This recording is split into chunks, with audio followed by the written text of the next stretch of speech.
Hello, my dear friends. They smeared urine on their faces, shaved their eyebrows, and used acid to clean their skin. And that was just their morning cleansing. Behind their elegant exterior, Victorian women were masters of hygiene tricks, both sophisticated and terrifying. Some kept them radiant, some made others shudder, and some were secrets no one dared to mention. Tonight, you'll step into their boudoir, smell what they smelled, and uncover how far they went to stay beautiful at all costs. So before you get too comfortable, take a moment to like the video and subscribe, but only if you really like what I do here. And let me know in the comments where you're watching from and how long you've been there. It's always fun to see who's joining us from around the world. Now, dim the lights, maybe turn on a fan for that soothing background, and let's embark on this journey together tonight.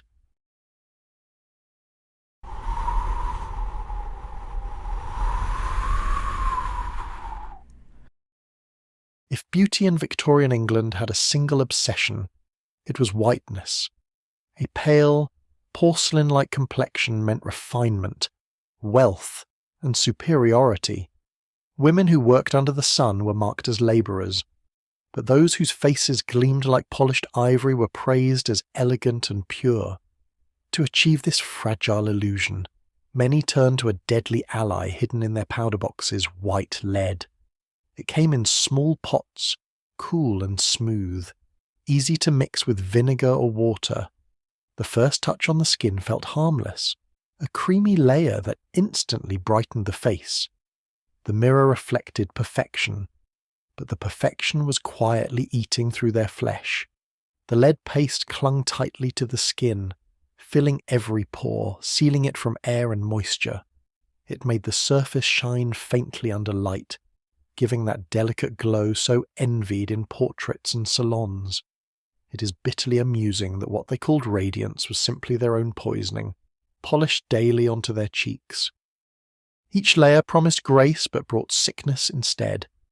The powder sank into tiny cuts and lips, entered the bloodstream and began its slow work from within. At first, there was only a slight dryness, a tingling around the mouth. Then came fatigue, tremors, and the faint metallic taste that lingered after washing. None of it mattered. Beauty required endurance, and endurance was praised as a virtue. Behind closed doors, women prepared their mixtures like quiet chemists. They crushed lumps of white lead, mixed them with vinegar or lemon juice, and stirred until smooth. The smell was sharp, but the result pleased the eye. When spread across the skin, it covered freckles, veins, and every sign of sun. Even servants envied the result.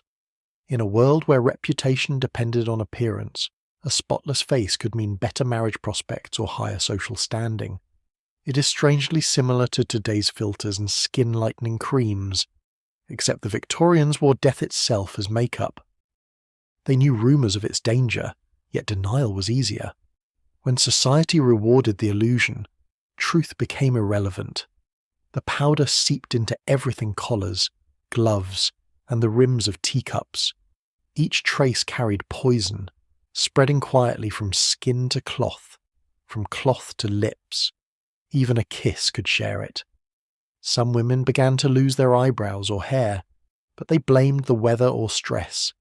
Physicians whispered about lead poisoning, but no respectable lady wanted to admit that her beauty came from something filthy. Admitting it meant confessing vanity and ignorance, both unforgivable sins in polite society. So they smiled through the weakness, painted again each morning, and continued their silent decay. Their mirrors became accomplices, reflecting sickness disguised as grace.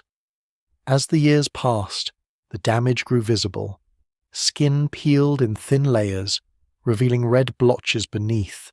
Teeth loosened, gums bled, and faces that once glowed white turned greyish and hollow. But the social mask was stronger than the physical one. Some even powdered their hands and necks before gatherings, ensuring that no patch of natural colour betrayed them. It was a ritual of control, a daily battle against time and nature. The faint ache behind the eyes or the heaviness in the chest became background noise, tolerated for the sake of admiration. There is something quietly cruel in how far people will go to look acceptable. I can almost imagine a room filled with these pale women, their faces shining softly under candlelight, unaware that the glow came from poison working beneath their skin. The vanity of whiteness spread far beyond the upper class. Shopkeepers, actresses, and maids all sought the same transformation. Cheap imitations of lead-based creams appeared in markets, sold in small jars without labels. They promised the same fairness at half the cost. Some were even mixed with chalk or starch to stretch the supply, yet still contained enough lead to harm. Those who could not afford the finest brands simply made their own, using recipes whispered between friends. The same mixtures used by aristocrats now flowed into the homes of the poor, binding the entire society to one deadly pursuit. White skin became the great equalizer, though it destroyed everyone equally. At the height of this craze, painters, doctors, and even poets described the ideal woman as white as milk, smooth as marble. The standard was unreachable without deception. In portraits, artists emphasized paleness to flatter their subjects, reinforcing the illusion that health looked like death. It became a cycle that no one wanted to break.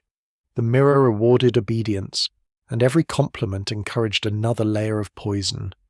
The few who rejected the trend were dismissed as careless or rebellious. To appear natural was to appear unfeminine. In that world, beauty had to be crafted, even if the cost was life itself. The most tragic part was how ordinary it all seemed. There were no warnings on the jars, no government restrictions, no outcry.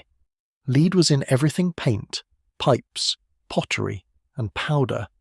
Its effects were too gradual to connect directly. When a woman's health declined, people said she was delicate or overworked, not poisoned. Death came quietly, as it always did in the Victorian age, and vanity was buried with dignity. The ritual continued in other houses, with other faces, the mirror forever hungry for another reflection of false purity. The story of white lead makeup is not just about vanity. It reveals the deep fear of imperfection that shaped Victorian womanhood. To be admired was to be accepted, and to be accepted meant control. They lived in a society that demanded them to be fragile, silent, and spotless, even if it killed them. The irony lies in how the same powder that made them beautiful also erased the life from their faces, leaving only the cold perfection they were taught to desire. The skin they polished each morning became their prison, glowing just enough to hide the damage within. They achieved what they were told was beauty, but it cost them their health, their youth, and sometimes their lives. The glow of lead was not light. It was the reflection of suffering disguised as success. The desire for purity and control never truly faded. It merely changed form, finding new bottles, new promises, new ways to harm beneath the surface. Their faces shone with deadly pride, masks of elegance hiding decay. Beneath those masks waited other rituals, stranger and darker than any powder could disguise. And somewhere in the scent of vinegar and metal, another secret waited to be uncovered. The pursuit of beauty in Victorian England rarely stopped at the surface. Every feature had to be perfected, and among them, the lips carried a particular importance. A woman's mouth was expected to look soft, flushed, and gentle, as if touched by innocence itself. Paints and rouge existed, but to use them openly was considered indecent. Respectable women could not be seen colouring their faces like actresses or courtesans, so they turned to chemistry once again, seeking a secret that could bring blood to the lips without the shame of cosmetics. They found it in small packets of white powder sold under many names, but all containing the same substance, nitrate. When placed on the tongue or dissolved in the mouth, the powder drew blood to the surface, expanding the tiny vessels that lined the lips. Within minutes, a pale mouth turned vivid pink, glowing with the illusion of vitality. It is darkly funny that the same ingredient used to treat fainting soldiers was repurposed for flirting in ballrooms. The warmth that spread through the face felt intoxicating, a rush that women mistook for natural beauty. They believed it was their own youth returning, not the chemical reaction of poison in the bloodstream. The change was temporary, but the admiration it attracted lasted long enough to make the risk feel worthwhile. The routine was quiet and deliberate. Before stepping out, a woman would crush a small amount of powder and place it beneath her tongue. The tingling that followed was both a promise and a warning. Her lips deepened in colour, her cheeks flushed faintly, and the mirror reflected exactly what society demanded: a woman full of life. The effect was so convincing that it became a whispered recommendation among friends, passed on with the same discretion as a moral secret. To appear naturally beautiful meant survival in a world where appearance dictated everything. Reputation, marriage, and even respect depended on how convincingly one could fake vitality. There were dangers, of course. Some fainted in the middle of dances, overcome by dizziness as their blood pressure dropped. Others complained of throbbing temples or a strange ringing in the ears. A few never woke again after taking too much. But rumours of these incidents were often dismissed as exaggerations. Beauty, after all, had always demanded a little suffering. It's unsettling to realise that the logic of enduring pain for beauty still survives today. Only the chemicals have changed. Then, it was nitrate. Now, it is needles, fillers, and heat pressed against the skin. The form evolves, but the idea remains. The fascination with red lips was not simply aesthetic, it carried deeper meanings: health, sensuality, even moral worth. A colourless face suggested weakness, while a flush of pink implied life and purity. Victorian women, trapped between modesty and desire, learned to weaponize this illusion. The powder became an invisible tool, hidden in drawers beside perfume and lace gloves. Even the most restrained lady could indulge in its secret promise without fear of public judgment. The irony was that what seemed like nature's glow was actually nature's corruption, a chemical manipulation masked by etiquette. Inside those drawing rooms where chandeliers sparkled and voices murmured softly, countless women sat with the faint metallic taste of nitrate on their tongues. They smiled gracefully, careful not to reveal how their beauty pulsed with chemical fire. To them, it was harmless, just another harmless ritual in a world built on them. No one questioned why so many complained of headaches or shortness of breath. Doctors who might have recognized the symptoms as poisoning remained silent, unwilling to accuse their wealthiest patients of vanity. Silence, after all, was polite. Something is haunting about that silence. A society that celebrated moral purity quietly tolerated a practice that poisoned its women from within. The contrast is sharp and deeply human, a civilization obsessed with appearances while blind to its own cruelty. In that quiet blindness, even pain became fashionable. When lips tingled or heads swam, women told themselves it was proof of effectiveness. Suffering was rebranded as elegance, and dizziness was reinterpreted as delicacy. To faint gracefully was almost a compliment. The powder's popularity grew so much that it crossed classes. Shopgirls used it before work, hoping customers would find them more appealing. Performers used it before stepping onto stage lights that drained their faces of colour. Even housewives, confined to dim kitchens, sought its promise of liveliness. It blurred the lines between social ranks, giving every woman the same brief illusion of perfection. But each dose left invisible traces: weakened hearts, trembling hands, and a slow erosion of health mistaken for fragile femininity. As time went on, some reformers began to question the dangers of these substances. Pamphlets circulated, warning women about chemical stimulants for the complexion. Yet such warnings rarely reached the intended audience. For every woman who stopped, another two began. The allure of instant beauty was stronger than caution.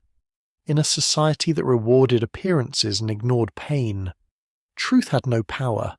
I can almost picture them now, standing before their mirrors, lips shining, eyes bright, unaware that what they admired most was slowly undoing them. The story of nitrate lips reveals the strange balance between vanity and survival in Victorian life. To look alive was a social necessity, even if it meant courting death. These powders were not rebellion but compliance, a way of fitting into the mould that the world had built for them. Their beauty was their armour, their poison, and their prison, all at once. They smiled with lips tinted by danger, breathing softly through faint dizziness. The glow they wore was borrowed, fleeting, and fragile. Yet in their mirrors, it looked perfect. Their lips burned with borrowed life, promising charm while hiding peril. Beneath that illusion, new rituals were already forming, each one stranger than the last. Somewhere beyond the candlelight, beauty's hunger demanded yet another offering. Victorian women believed that eyes could speak even when lips could not. A single glance was said to carry grace, mystery, and desire, all without a word. To make that gaze unforgettable, they sought a look of softness, of delicate enchantment that blurred the line between life and dream. The secret came in a small glass vial, sold quietly through apothecaries and whispered among ladies of fashion. Inside it was belladonna, the extract of deadly nightshade, a plant so poisonous that even a few drops could stop the heart. Yet in the pursuit of beauty, it was not fear that mattered, but the reflection in the mirror after those drops touched the eyes. The liquid stung when it entered. For a moment, tears blurred the vision, then the pupils began to widen, swallowing the colour of the iris until the eyes looked dark and glassy. In dim light, the effect was hypnotic. It is grimly ironic that they called it beauty when it was really blindness blooming inside the eye. Men described those eyes as dreamy, tender, and full of feeling. Women learned to lower their lids just enough to catch the light, to let their poisoned pupils shine like wet ink. In portraits, artists exaggerated this glow, immortalizing the effect long after the sight itself had faded. Behind the shimmer, pain lingered. The eyes throbbed and burned. The world grew blurred at the edges, and bright light became unbearable. Some women could barely read or sew after repeated use, their vision weakening day by day. Still, they continued. The compliments were intoxicating. A single approving glance from a man of status outweighed weeks of headaches and watery eyes. Vanity had always been patient. It could endure a little blindness in exchange for admiration. If this were to happen today, it would be like people risking their vision for the perfect selfie filter, a modern absurdity built on the same desperation. The tools may have changed, but the hunger for approval remains untouched. Apothecaries knew exactly what they were selling. They prepared the drops in back rooms, grinding the deadly berries and straining them through fine cloth. The bottles were labelled with elegant handwriting, sometimes disguised as eye brightener or optical elixir. Buyers were told to use only a single drop, though many ignored the warning, eager for a stronger glow. Those who could afford it had their maids administer the potion. A cruel irony when the servants' steady hands preserved the beauty that would one day turn to darkness. The wealthy suffered more elegantly, but they suffered all the same. Society admired the illusion of softness these drops created. Large, glistening eyes suggested innocence and submission.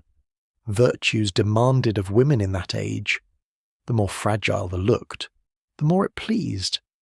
It was not enough to be beautiful. One had to appear harmless, almost childlike. In a world that valued obedience above vitality, the blurred stare of belladonna became a symbol of ideal femininity. Women were rewarded for looking weak and punished for seeing too clearly. The poison did not just cloud their sight, it mirrored the blindness society expected of them. There were rumours of accidents whispered in salons and kitchens alike.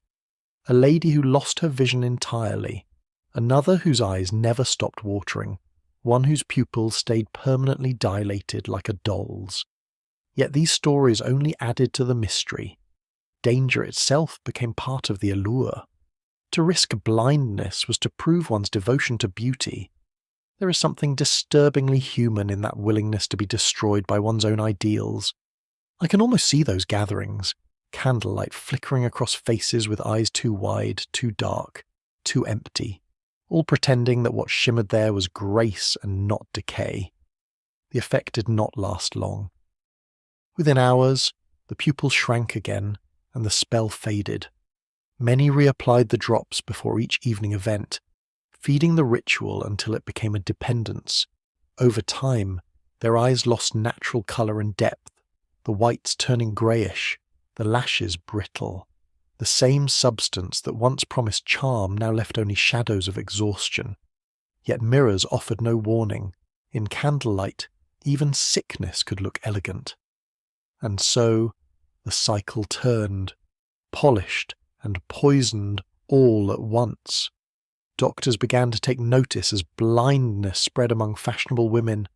Some tried to intervene, warning of the danger, but their voices held little power against vanity. Beauty manuals continued to print recipes for belladonna tinctures, claiming they revived the spirit of the gaze. Even when the chemical was banned in certain apothecaries, it survived in private collections and under false labels. For every woman who lost her sight, another was willing to take her place. It was not ignorance anymore, it was addiction disguised as refinement. Inside drawing rooms, conversations fluttered while the air shimmered with perfume and candle smoke. Eyes, wide and glistening, darted from face to face, seeing less but wanting more. The dimness that once protected their secret began to claim their world entirely.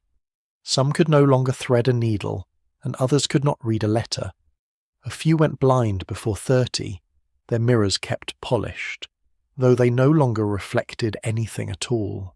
In a society that prized the appearance of perfection, blindness became just another quiet sacrifice. The story of belladonna eyes is not simply about vanity. It is about the cost of surrendering perception for approval, of trading sight for illusion. These women did not just lose their vision, they lost their ability to look at the world and see it for what it was. They were admired, yes, but admired for a gaze that no longer saw. Their eyes glowed with a light that was never their own, beautiful yet hollow. Each drop carried both promise and punishment, and every glance was a step deeper into darkness. Somewhere in those fading reflections, another secret waited, one that had nothing to do with eyes, but everything to do with what came after the mirror lost its glow. The belief that heat could smooth the skin was widespread among Victorian women who feared every wrinkle as a sign of failure. They saw aging not as nature's rhythm, but as a moral flaw, something to be corrected and hidden. Among the many rituals meant to preserve youth, one stood out for its strangeness and danger. Before social gatherings or portrait sittings, some women sat before bowls of opium smoke, letting the warm, fragrant haze curl around their faces. It was called relaxation, purification, rejuvenation. In truth, it was a slow descent into a comfortable addiction, disguised as a beauty routine. The process was simple. A few drops of opium tincture were placed onto a small coal or heated metal plate. As the smoke rose, women leaned in close, eyes half closed, feeling the moist heat caress their cheeks. They believed the warmth would soften their skin, open their pores, and smooth fine lines. It is both absurd and tragic that they sought purity through the very fumes that dulled their minds. The first few inhalations made them feel calm, their hearts slowing, their bodies light. The sensation of warmth became a pleasure of its own, separate from vanity. Over time, many did not realize where beauty ended and habit began.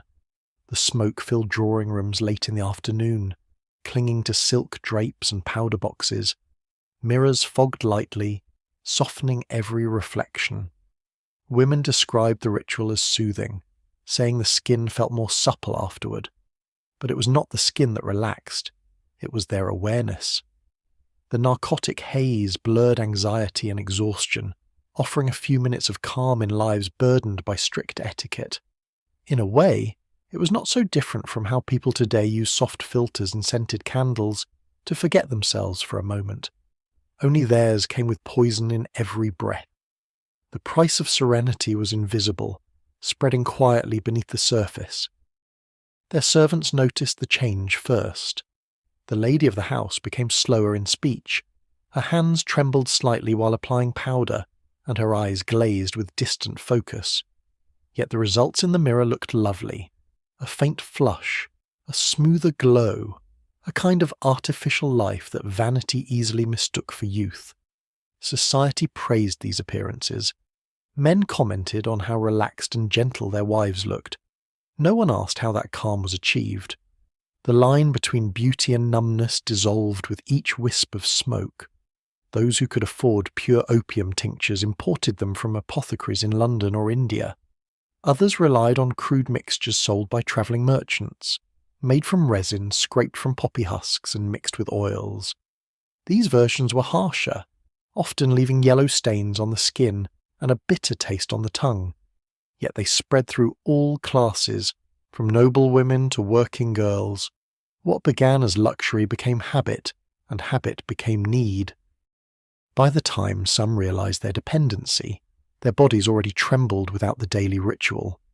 Doctors wrote about female hysteria and nervous disorders, rarely suspecting that the cause came from the very treatments they encouraged. Opium was prescribed for headaches, sleeplessness, and melancholy, and no one questioned that the same drug might be turning women pale and listless.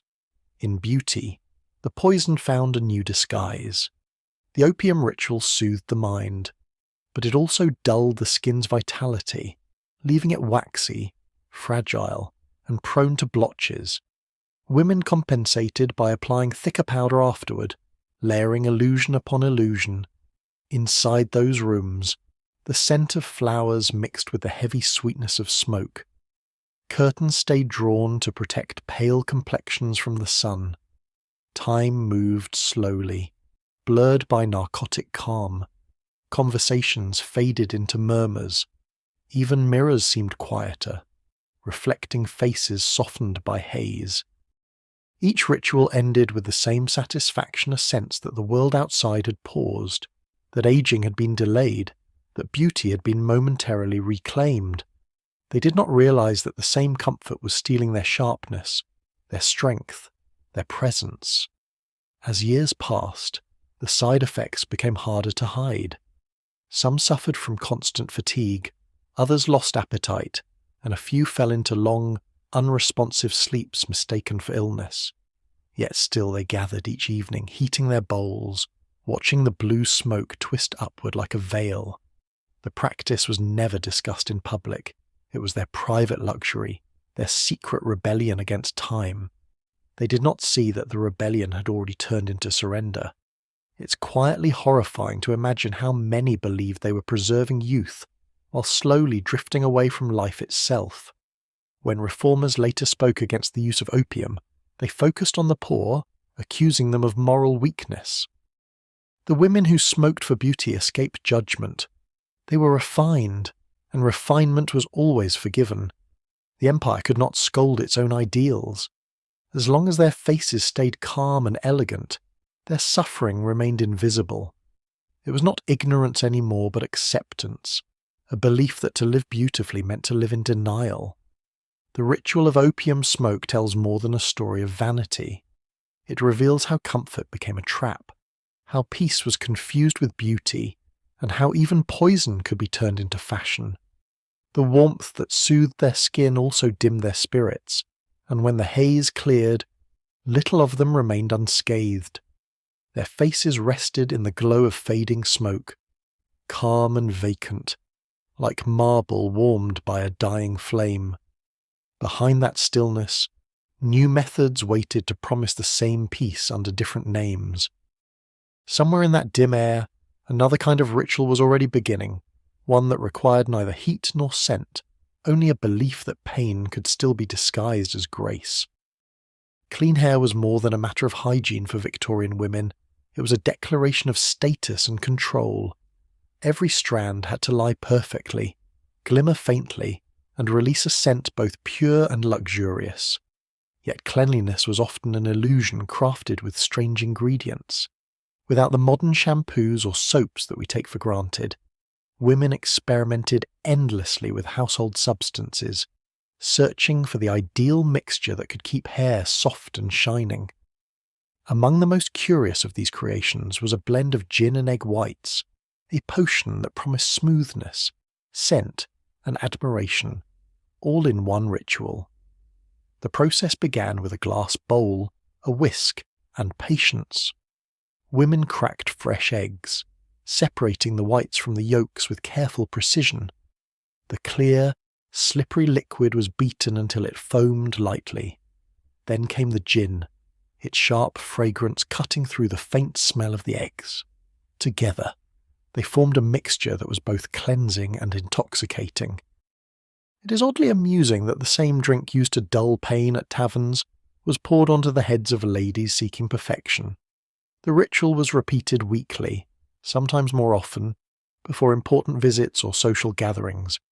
They believed the alcohol in gin would strip the scalp of oil and dirt while tightening the pores, leaving the hair cleaner than any soap could manage. The egg whites, in turn, were said to coat each strand with a natural gloss, making it glisten under candlelight. When applied, the mixture felt cold at first, then sticky as it dried. Women leaned over wash basins, massaging the concoction into their hair until it clung to every lock. Servants stood nearby with towels, ready to wipe away the excess and catch drips before they ruined the fabric of gowns or carpets. The sound of whisking and soft laughter often filled these private chambers, as if beauty could be born from chemistry and chance. Afterward, some rinsed lightly with cold water, but others preferred to leave the residue untouched so the scent of gin lingered. It was a fragrance of both sophistication and rebellion, sharp, sweet, and faintly scandalous. Men noticed it instantly.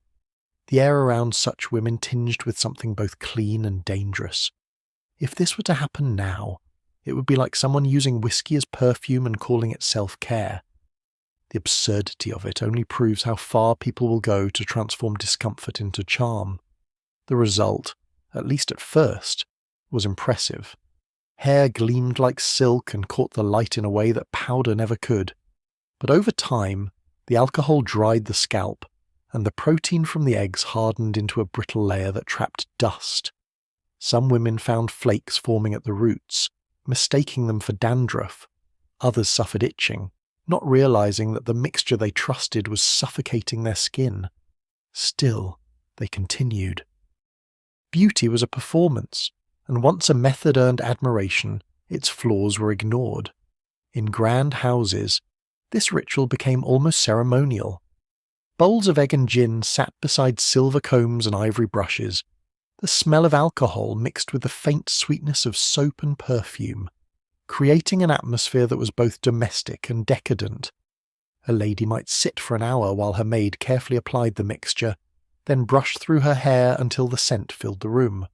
The glow that followed was undeniable, and mirrors reflected success, soft curls, subtle shine, and the illusion of effortless beauty. What could possibly be wrong with something that made you feel admired? But admiration came at a cost. The same alcohol that made the hair shimmer also stripped away its natural oils, leaving it fragile and prone to breakage. The egg proteins built up over time, turning soft locks heavy and dull. For those who did not rinse thoroughly, the mixture became a breeding ground for odour and dust. In the humid air of summer, the scent turned sour. Yet few women dared to abandon the practice. Admitting failure meant exposing imperfection, and imperfection was unforgivable in a world ruled by appearances. There were countless variations of the recipe. Some added rosewater for fragrance, others mixed in flour to make the texture thicker. A few desperate women replaced gin with spirits of camphor, believing it would cure dandruff. Apothecaries capitalized on these obsessions, selling premixed hair tonics in decorative bottles. Their advertisements promised purity and luxury, conveniently omitting the fact that alcohol was slowly destroying the very beauty it seemed to enhance. There's something quietly cruel in how the pursuit of elegance so often leads to decay. I can almost picture them brushing their hair under the dim glow of oil lamps, pleased with the shine, unaware of how fragile each strand had become. Servants were the first to notice the toll. They combed out clumps of broken hair and wiped away patches of dryness. Yet saying so would risk dismissal. Silence was part of the ritual. Women smiled at their reflections, mistaking the faint crackle of dryness for cleanliness. The air smelled faintly of gin long after they left the room, a scent that followed them through hallways and across drawing rooms. Those who passed by might not have known what caused it, only that it marked the woman as refined. The story of gin and egg whites reveals how Victorian beauty rituals often blurred the line between care and destruction. In the absence of understanding, they created meaning from sensation, cold against skin, shine in candlelight, scent in the air. It was a world built on the surface, where looking alive mattered more than being well. And so they continued, each wash a quiet gamble with vanity, each reflection a momentary victory against time. Their hair shone under the gaslights, fragrant and fragile, a crown of gloss hiding slow ruin. The comfort of admiration kept them returning to the bowl, and as the scent faded into the walls, another idea for beauty was already being whispered among them, one that would require no washing at all, only belief in the purity of something far more disturbing. Among the many powders that filled Victorian dressing tables, none carried a stranger reputation than those mixed with bone dust. In an age that worshipped stillness and control, women sought not only to paint beauty on their faces but to preserve it there, unchanging, untouchable. They wanted their skin to remain perfect through hours of heat, dancing and candlelight. Regular powder melted with sweat or faded under oil lamps, but this new mixture, made from ground animal teeth and bone, promised endurance. It was called refinement by some and witchcraft by others, yet both agreed it worked. The preparation took patience. Teeth and small bones from sheep, pigs, or even dogs were collected, cleaned, and burned until brittle. Then they were crushed into fine dust, white and smooth like chalk. Some women went further, asking apothecaries to grind the teeth of deer or oxen, believing that the strength of the animal would transfer to the wearer. It is grimly funny to imagine that elegance depended on the remains of a butcher's table. The fine bone powder was mixed with flour, starch, or white lead, and stored in small jars wrapped with lace. When spread across the skin, it created a matte surface that caught the light without reflecting it, sealing the face like porcelain. For the wealthy, this was not a superstition but a necessity. Their appearances at dinner parties or balls demanded perfection that would not fade before midnight. The bone powder, applied as a finishing layer, fixed the underlying paint in place. Servants used soft brushes made from badger hair, dusting it over cheeks, nose, and forehead. The result was striking, a cold, powdered mask that resisted moisture and time. Men described such women as flawless, never realizing that the secret to their beauty was the residue of death. There were whispers that some took the ritual further. Instead of using animal remains, they saved teeth or bone fragments from deceased relatives, believing these carried protective power. To wear them was to remain close to the loved one, to carry their essence as a charm against decay. If this happened today, it would be like people grinding wedding rings into face cream and calling it skincare. The logic was equally strange and equally human. In a world obsessed with appearances, sentiment and superstition often became indistinguishable. Inside those powder rooms, the air hung thick with dust. Mirrors stood on wooden vanities, their surfaces fogged by candle smoke and the scent of perfume. Women leaned close, faces expressionless as the soft brushes moved across their skin. Each stroke left behind not only colour but a trace of mortality. The powder clung to every pore, blending with the sweat it was meant to hide. They believed this was elegance to trap the body in stillness, to make it seem untouched by life itself. The irony was that the more they tried to freeze time, the more fragile they became beneath their carefully sealed masks. Some physicians began to notice the consequences. Skin infections, lesions, and sores appeared beneath layers of powder that never washed off completely. The combination of lead, starch, and bone dust clogged every pore. But most women ignored the warnings. They thought of pain as a tax paid for beauty, and of discomfort as proof that their methods worked. Even as their faces itched and their eyes watered, they told themselves it was the price of dignity. To appear less than perfect was unthinkable, especially when the mask could be restored with a few more strokes of powder. The social power of appearance made the ritual nearly sacred. Powder boxes were passed from mother to daughter, along with recipes and whispered advice about which bone made the best consistency. The most prized came from calves and lambs, young animals with delicate structure and pale hue. These were considered pure, untouched by corruption. Some apothecaries claimed to sell virgin bone, ground so finely it vanished on the skin. The language itself blurred into ritual, turning cosmetics into something close to religion. For women of lower means, the practice was rougher. They gathered bones from markets or discarded scraps from kitchens, grinding them by hand with stones. The result was uneven, gritty, and harsh, yet still used with pride. To wear bone powder was to mimic the upper class, to borrow a piece of refinement from the world that ignored them. They did not know that the chemicals mixed into cheap powders often made them sicker than the rich. In the dim alleys of industrial cities, women wore the same pallor as queens, but their glow came from poison, not privilege. Even after death, the fashion lingered. Some women requested to be buried with their powder boxes, their mirrors wrapped in silk, as if vanity itself could survive the grave. The obsession with lasting beauty extended beyond life, a quiet reflection of a world that valued appearance over breadth. It is quietly haunting to think of them, powdered and still, preserved not by time but by the very dust they once brushed across their cheeks. Their rituals were not foolishness, they were mirrors of the society that made them necessary. The story of bone powder makeup is less about vanity than about desperation. It reveals how far people will go to hold on to illusions when reality feels unkind. Beneath the white surface was fear. Fear of age, fear of being forgotten, fear of losing value the moment the mask slipped. The powder did not just protect the face, it protected the lie that perfection was possible. Their faces gleamed pale under the gaslight, smooth as death and just as silent.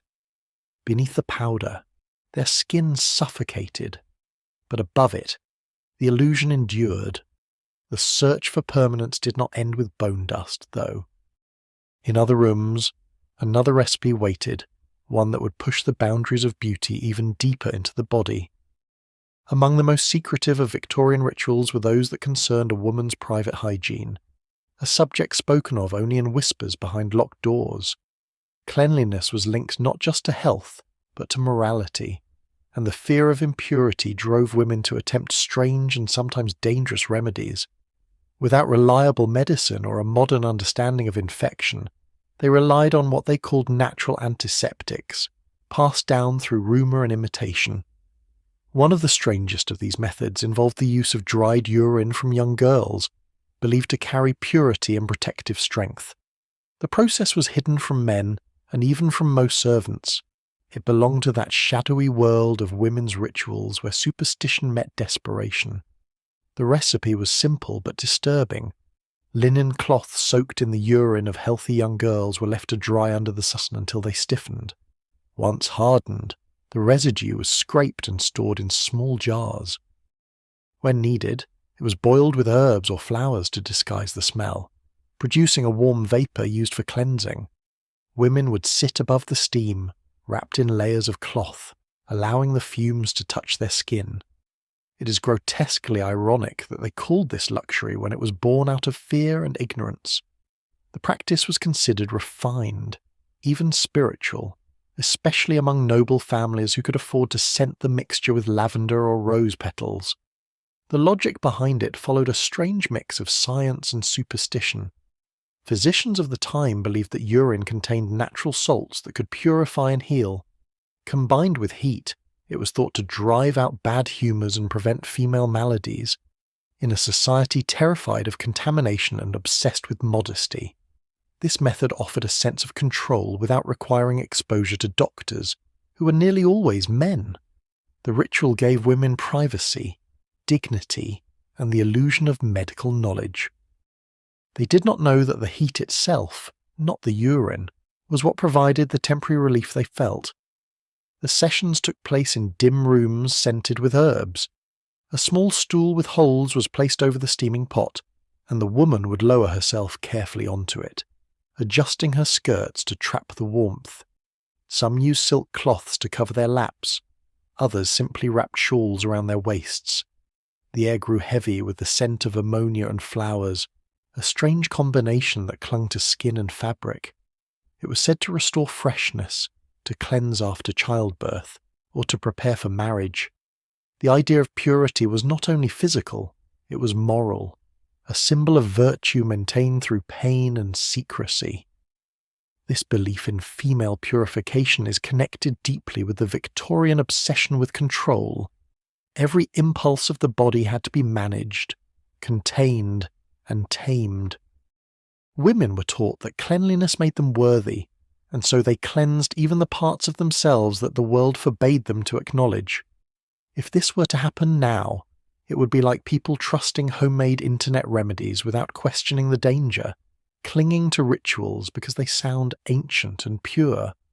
The difference is only in the tools, not in the need to believe. Servants often assisted in preparing the mixtures but were forbidden to speak of them. Some collected the urine from their employers' children, believing it to be an honour. Others refused out of disgust and lost their positions. These unspoken exchanges created a silent economy of superstition, passed from one household to another. Among the upper class, it became a symbol of refinement to have one's steam mixture crafted from the most delicate source, a notion that blurred the line between care and cruelty. The physical effects of this ritual were mixed.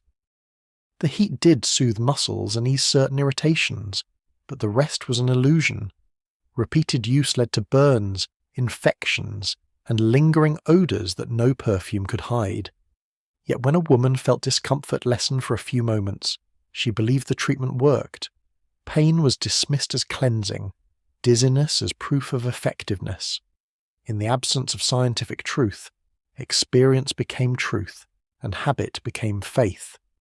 There were stories that noble women sent their maids to monasteries or orphanages to collect the urine of young girls, paying discreetly to ensure silence. It was thought that innocence itself held healing power, that youth could purify age. The practice spread quietly, discussed behind fans or during private visits, as though it were a secret key to eternal freshness. Even when rumours of infection or injury began to circulate, belief remained stronger than reason. They trusted tradition more than warning, and vanity more than comfort. Inside those rooms, time seemed to slow. Steam rose gently, catching the light from candles, while the woman sat still, her face calm, her body shrouded in mist. She imagined herself renewed, preserved against decay, untouched by disease or desire. When the ritual ended, the water in the pot cooled and darkened, and she left believing she had done something sacred. There is something painfully human in how far people will go to protect illusions of purity. The ritual was never about healing the body. It was about keeping the world's judgment at bay. The story of this hidden practice reveals how isolation shaped the lives of Victorian women. With little access to knowledge or medical care, they created their own systems of belief, each one more desperate than the last. The body became an altar, and pain a form of prayer. They thought they were cleansing themselves, but in truth, they were chasing an impossible ideal, to be perfect in a world that punished imperfection.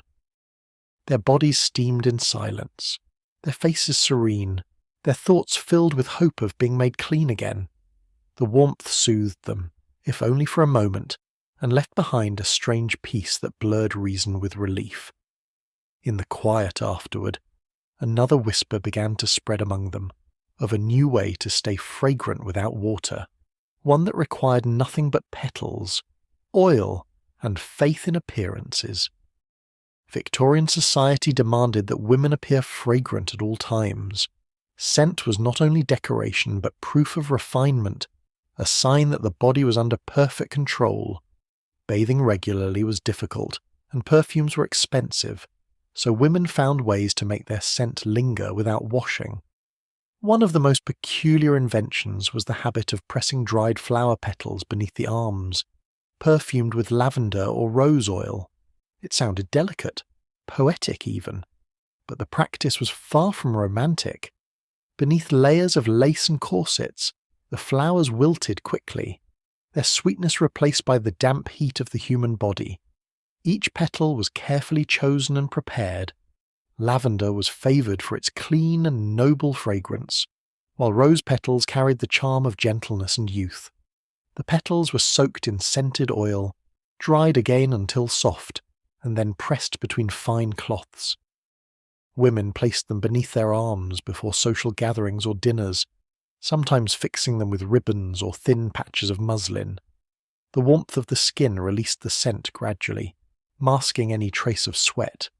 It is darkly amusing that they covered decay with beauty, as if perfume could outwit the body.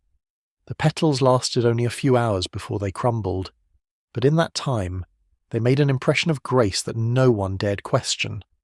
The upper classes treated this ritual as both science and art. Manuals on etiquette described the art of natural fragrance, advising women never to rely entirely on liquid perfume. Scent was to seem effortless, never applied but simply emanated. Dried flowers met this ideal perfectly. They were modest, subtle, and deceptively natural. A lady who smelled of lavender was thought to be pure. One who reeked of heavy perfume risked comparison to an actress or worse. The hidden flowers allowed women to maintain the illusion of cleanliness even when they had not bathed in days. The reality beneath their silks was far less graceful. Sweat collected under corsets, and layers of linen trapped heat against the skin. The perfumed petals absorbed this moisture and soon lost their fragrance. When removed, they were damp, browned at the edges, and stuck to the fabric. Servants threw them away quickly, but the smell of fading lavender clung to the air. The irony was cruel. The same petals meant to symbolize delicacy often turned sour before the evening ended. If this existed now, it would be like people taping air fresheners under their clothes and calling it elegance. The difference between past and present lies only in the materials, not the mindset. For women bound by etiquette, scent was a silent language. A trace of rose might suggest romance. Jasmine could imply confidence, and lavender whispered restraint. Each aroma told a story to those close enough to notice. The pressure to maintain that invisible communication made the use of perfumed petals more than vanity. It became an obligation. A woman who smelled unclean risked gossip, and gossip could destroy reputations faster than any visible flaw. The petals promised safety, a barrier of fragrance that concealed fatigue, sweat, and fear. Preparation for a ball often began hours before the first guests arrived. Hair was curled, powder applied, gowns adjusted, and finally, the petals were placed discreetly beneath the arms. They were changed after every major event, much like jewellery or gloves. The ritual was private but universal, passed from mother to daughter without question. Over time, some women grew superstitious, believing certain flowers brought good fortune or love. Others mixed herbs like rosemary or mint for added strength. The housemaids who assisted in these preparations learned to handle the petals delicately, though they often whispered jokes about their mistresses' secret gardens. The health risks were rarely discussed. Oils and dried materials pressed against the skin irritated it, especially in warm climates. Rashes and infections appeared, yet they were dismissed as minor discomforts.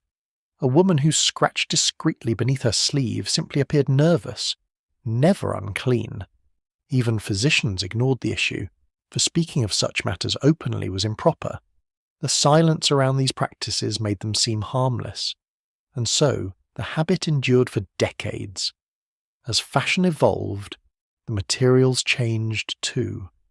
Some women began to use sachets filled with crushed petals and talcum powder, sewn into the underarms of gowns. Others placed small silk pouches under their corsets. The idea remained the same: to disguise the body's natural scent with something floral, controlled, and civilized. To smell like nature itself, yet never like the human body, became the ultimate contradiction of Victorian beauty. There is something deeply sad in how these women feared the very proof that they were alive. They buried their vitality under perfume and petals, until all that remained was the fragrance of restraint. The practice eventually fell from favour as new deodorants and soaps appeared. Yet the legacy of those perfumed petals lingers, the belief that the body must never betray its nature, that sweat, scent, and warmth must all be hidden. It was a lesson taught in silence and remembered in habit, passed down long after the petals had turned to dust. Their bodies carried gardens that never bloomed, trapped beneath corsets and silk. The scent that drifted through the air spoke of grace, but beneath it was only exhaustion and heat. Another ritual soon replaced it, one promising to cleanse the skin from within, and it began not with flowers, but with acid that bit slowly into the flesh. Victorian beauty was a battlefield of control, and every mark on the skin was treated as an enemy. Freckles, moles, and birthmarks, all were seen as imperfections that betrayed nature's carelessness. In a culture obsessed with smooth, flawless faces, women could not tolerate even a small blemish that threatened their reflection in the mirror. When creams and powders failed to conceal, they turned to harsher measures.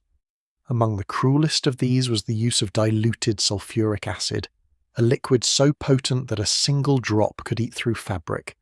Yet in the desperate pursuit of beauty, it was handled as casually as perfume. The process was quiet and secretive. A woman would dip a thin needle or cloth into a vial of acid and touch it carefully to the mole. The skin burned instantly, leaving a pale ring around the spot. The pain was sharp but brief, a sting she was told to ignore. Over days, the area blistered, peeled, and sometimes bled, until finally the mark fell away, or the flesh beneath it did. It is horribly ironic that they called this refinement when it was little more than self-inflicted scarring. Many women believed that suffering purified the face, that pain meant progress. A wound was seen not as a warning, but as proof of discipline. The acid itself was easy to find. Apothecaries sold it in small glass bottles under the guise of skin tonics or complexion correctors. Some advertised that their mixtures were safe for ladies, though none truly were. Instructions were vague, often passed between friends rather than printed on labels. Those who used too much discovered their mistake too late. The skin turned black, then sloughed off in thin layers. Even when the wounds healed, they left white scars that no amount of powder could hide. Still, the practice continued, whispered as an act of courage. The upper classes considered clear skin a moral virtue. A flawless face symbolized purity and restraint, while any irregularity hinted at weakness or corruption. Women who could not afford professional treatments used homemade acids from cleaning supplies or tanners' shops. They mixed water with sulfur, vinegar, or even battery fluid from workshops. If this existed today, it would be like people using industrial bleach as skincare, convinced that pain equals progress. The pattern never changes, only the ingredients do.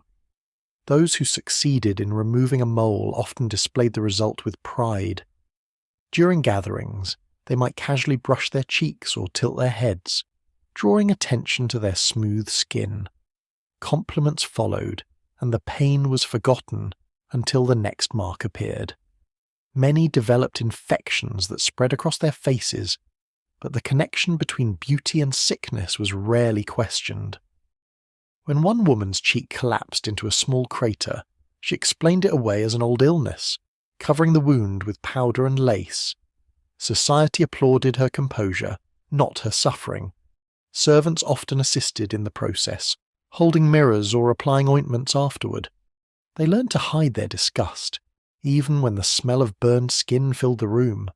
It was a duty like any other, another silent contribution to their mistress's illusion. The more gruesome the result, the more determined some women became. The ritual was not about comfort, but conquest, of the body, of time, of fear. They were told that true beauty required sacrifice, and they believed it without question. Behind every flawless face in the paintings of the era lay this reality. Artists painted skin like porcelain, smooth and luminous, concealing the damage their subjects endured to achieve it. A perfect face became a symbol of control, even as it hid the chaos beneath. The scars were covered, the wounds forgotten, and the ideal was passed down like a curse. The lie survived longer than the faces that wore it. Doctors began to protest only when the injuries became impossible to ignore. Cases of disfigurement filled hospital wards, but patients refused to name the cause. Admitting vanity was a greater shame than admitting pain. Some physicians quietly treated women in their homes, soothing their wounds with salves, while pretending not to know how they were made. The silence of medicine allowed the practice to live on.